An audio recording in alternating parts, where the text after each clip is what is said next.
శ్రీ గురుభ్యో నమ. శ్రీ మహాగణాధిపతే నమ. శ్రీ మహాసరస్వత్యై నమ. హరి ఓం శ్రీమాత్రే నమ. ప్రేక్షకులందరికీ నమస్కారములు. ఈ యొక్క జూన్ మాసంలో జ్యేష్ఠ మాసం యొక్క ఫలితాలు ఏ విధంగా ఉంటున్నాయి? ఈ యొక్క జ్యేష్ఠ మాసంలో మనకు అరుదైనటువంటి అనేకమైనటువంటి జయంతోత్సవాలు కూడా ఉన్నాయి. అలానే నిర్జల ఏకాదశి ప్రత్యేకంగా చెప్పవలసిందిగా, అలాగే ఈ యొక్క జ్యేష్ఠ మాసంలో కొన్ని రహస్యములు కూడా ఉన్నాయి. అది దశమహావిద్యలకు సంబంధించినటువంటి జయంతోత్సవాలు, అలానే పౌర్ణిమ, ఏకాదశి, సంకష్టహర చతుర్థి, యోగములు కొన్ని ఉన్నాయి.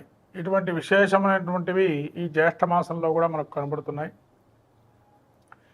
ఈ జ్యేష్ఠ మాసంలో మనము ప్రత్యేకంగా ఏ దేవతను ఆరాధన చేయాలి, ఏ దేవుణ్ణి పూజించాలి అనుకున్నట్లయితే ముఖ్యంగా విష్ణుమూర్తి యొక్క అవతారాలు ఏవైతే ఉన్నాయో వాటిని ఆరాధన చేయాలి. అట్లనే మనకు వట సావిత్రి వ్రతం అనేటువంటిది, ఏరువాక పౌర్ణిమ, ఇలా రకరకాలైనటువంటి శుభాది కార్యక్రమాలు ఎక్కువగా ఉన్నాయి. అలా త్రివిక్రముని యొక్క ఉద్భవము, బలిచక్రవర్తి యొక్క విశేషమైనటువంటి భాగవతంలో చెప్పబడినటువంటి బలిచక్రవర్తి ఇచ్చేటువంటి భూదానము, ఇవన్నీ కూడా మనకు ఇటువంటి మహత్తరమైనటువంటి జ్యేష్ఠ మాసంలో ఉన్నాయి. కాబట్టి ఈ జ్యేష్ఠ మాసంలో అందరూ కూడా దేవీ దేవతారాధన చేసుకొని తను అనుగుణంగా స్వామి దేవీ దేవతానుగ్రహం కలిగి ఉత్తమమైనటువంటి ఫలితాలు పొందాలని ఆశిస్తున్నాము. జూన్ మాసం జ్యేష్ఠ మాసం మీన రాశి యొక్క ఫలితాలు చూసినట్టయితే ముఖ్యంగా మీన రాశి వారికి ఒక గ్రహస్థితి ఏ విధంగా ఉంటుంది? పూర్వాభద్ర నక్షత్రం 4వ పాదము, అట్లనే ఉత్తరాభద్ర నక్షత్రం 4 పాదాలు, రేవతి నక్షత్రం 4 పాదాలు మీన రాశివి. మీన రాశి వారు ఏలినాడి శని ప్రభావం, జన్మస్థానంలో శని, ద్వితీయంలో శుక్రుడు, తృతీయమందు రవి బుధుడు, తదుపరి 15వ తారీఖు నుంచి రవి చతుర్థం సంచారం, బుధుడు జూన్ 7వ తారీఖు నుంచి చతుర్థం సంచారం, తర్వాత కాలము కర్కాటకంలో 23వ తారీఖు నుంచి సంచారం చేస్తున్నారు. గురువు చతుర్థం సంచారము, కుజ కేతువులు షష్ఠస్థాన సంచారము, 12లో రాహు. ఇటువంటి గ్రహస్థితి చూసినట్టయితే ముఖ్యంగా రవి తృతీయమందు ఉన్నత కాలము, వ్యాపారంలో కానీ వ్యాపారం వృత్తిరీత్యా కానీ తలంచిన కార్యాల్లో కానీ అన్ని సమస్యల నుంచి పరిష్కారం అనేటువంటిది సూచిస్తున్నారు. కాబట్టి మొదటి 15 రోజులు యోగదాయకంగా ఉంది మీనరాశి వారికి రవి యొక్క అనుగ్రహం వల్ల. తర్వాత కాలము రవి ఎప్పుడైతే చతుర్థమందు వెళ్తాడో శారీరక శ్రమ ఎక్కువ అవడం, కుటుంబంలో కొన్ని కలహాలు ఏర్పరచడం, బంధువులు మిమ్మల్ని దూరంగా పెట్టడం, అట్లనే మనక్లేశం అంటే మనసులో ఒక చింతన భావన, నిత్యం ఏదో మనసులో ఒక తెలియని ఆందోళన కలుగుతూ ఉంటుంది. అట్లానే మీకు బుధుడు ఈ యొక్క చతుర్థమందు స్థాన సంచారం చేస్తూ శుభకార్యాచరణ నిర్వహణకి కొంత తాపత్రయపడటం, అట్లనే మీ యొక్క కుటుంబంలో మీ తల్లిగారితో కొంత అనేకమైనటువంటి మంచి మాతృ సౌఖ్యాన్ని పొందడం. అంటే మీనరాశి వారు మాతృ సౌఖ్యానికి సంబంధించి అంటే తన మాతృత్వ గుణానికి కూడా కొంత ఈ గురువు అనుగ్రహం కలగటం వల్ల కన్సీవ్ అయ్యే అవకాశం ఉంటుంది. సంతానం లేని వాడికి కూడా కొద్ది జాగ్రత్తగా మీరు వాటికి కూడా సంతానహీనులుగా ఉండేటువంటి సంతానవంతులు అయ్యే అవకాశం ఉంటుంది. మనోవికాసం, మనస్సులో ఒక మంచి ప్రశాంతభరణ, సర్వకార్యసిద్ధి అంటే ఏదైనా కార్యాన్ని మొదలుపెట్టుకొని ఏదైనా కార్యక్రమం మొదలుపెట్టుకొని ముందుకెళ్తే ఖచ్చితంగా ఫలితాలు ఉంటాయి.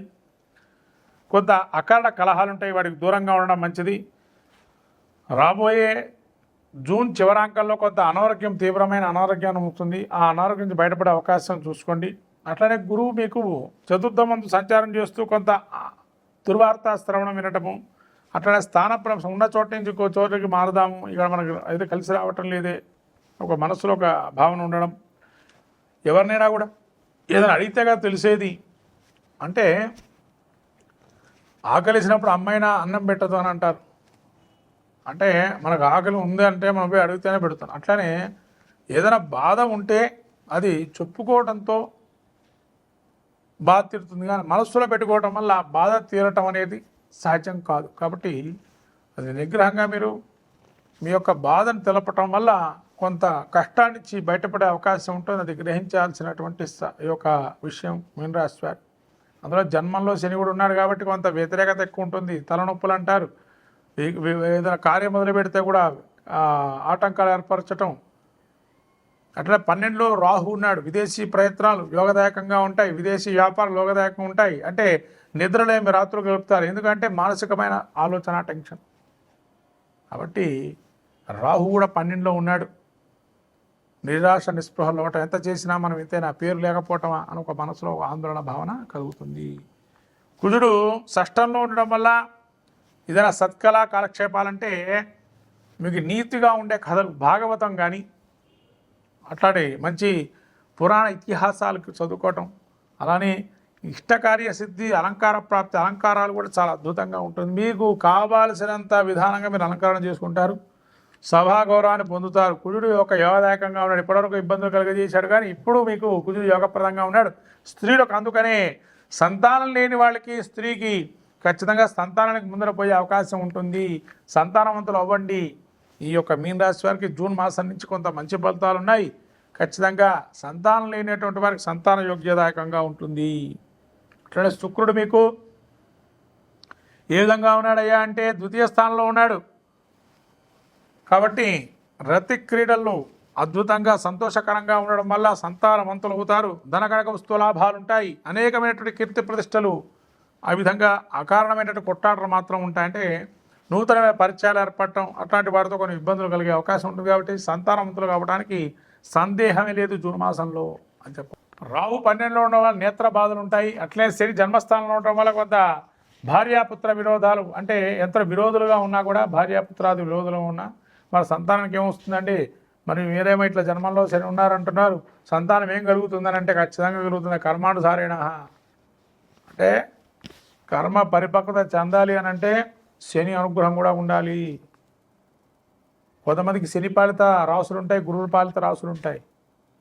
కాబట్టి ఇప్పుడు గురువేమో శని పాలిత రాసుల్లో ఉన్నాడు, శని ఏమో గురుపాలిత రాసులుగా ఉన్నారు. కాబట్టి సంతానవంతులయ్యే అవకాశం ఉంటుంది. ఏదైనా మనస్సు చింతగా భావనగా ఉంటే వాటి సమస్య పోయే సమస్య పరిష్కారానికి మీరు ఒక మాట ఎంచుకోవడం మంచిది, ఇద్దరు భార్యాభర్తలు కూడా. అట్లాగే ఈ యొక్క కేతు 6వ స్థానంలో ఉన్న ధనధాన్యాభివృద్ధి, నూతనమైనటువంటి కొన్ని కార్యక్రమాలు సఫలీకృతం అవుతాయి, కార్యసాఫల్యత చెందుతుంది. శత్రు పరాభవాన్ని చూస్తారు. శత్రువులు మీ ఇప్పటివరకు మిమ్మల్ని తిడుతూ ఉంటారు అన్ని రకాలుగా, వాళ్ళు కూడా ఒక్కసారి ఆశ్చర్య పరిస్థితి వస్తుంది మిమ్మల్ని చూసి. కాబట్టి కొన్ని విషయాలు రహస్యంగా పెట్టుకోండి, అది మాత్రం మీకు చెప్తున్నాను మీన రాశి వారు. ఎందుకంటే మిమ్మల్ని చూసి ఏడ్చేటువంటి వారు చాలామంది ఉంటారు. మీన రాశి వారు కొంత రహస్యంగా ఉండడం అనేది మంచిది. ముఖ్యంగా చెప్పాలంటే మీకు ఈ నెలలో జూన్ మాసంలో బుధుడు యోగదాయకంగా ఉన్నాడు, రవి యోగదాయకంగా ఉన్నాడు, అట్లానే కుజుడు యోగదాయకంగా ఉన్నాడు, అట్లాగే మీకు శుక్రుడు యోగదాయకంగా ఉన్నాడు.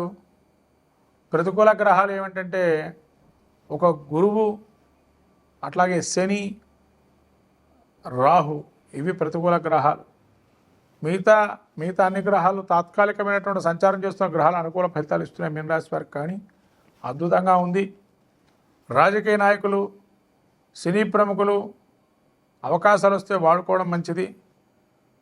దాన్ని అవకాశం వచ్చినప్పుడు వాడుకోకపోతే కనుక మీలాంటి దురదృష్టవంతులు ఇంకోరు ఉండరు అని చెప్పి మీరు అనుకుంటారు. కాబట్టి అవకాశం వస్తే వాడుకోండి. అవకాశవాదంగా ఉండడం వల్లనే రాజకీయాలు ఎదుగుతారని మీకు కూడా తెలుసు. ఈ విధంగా ముందుకెళ్ళడం మంచిది. వ్యాపారస్తుల్లో పోటీతత్వం ఉన్నా కొంత రహస్యంగా కొన్ని వ్యాపారాలు నైపుణ్యత చెప్పకపోవటం వల్ల బాగా రాణిస్తారు మీన రాశి వారు.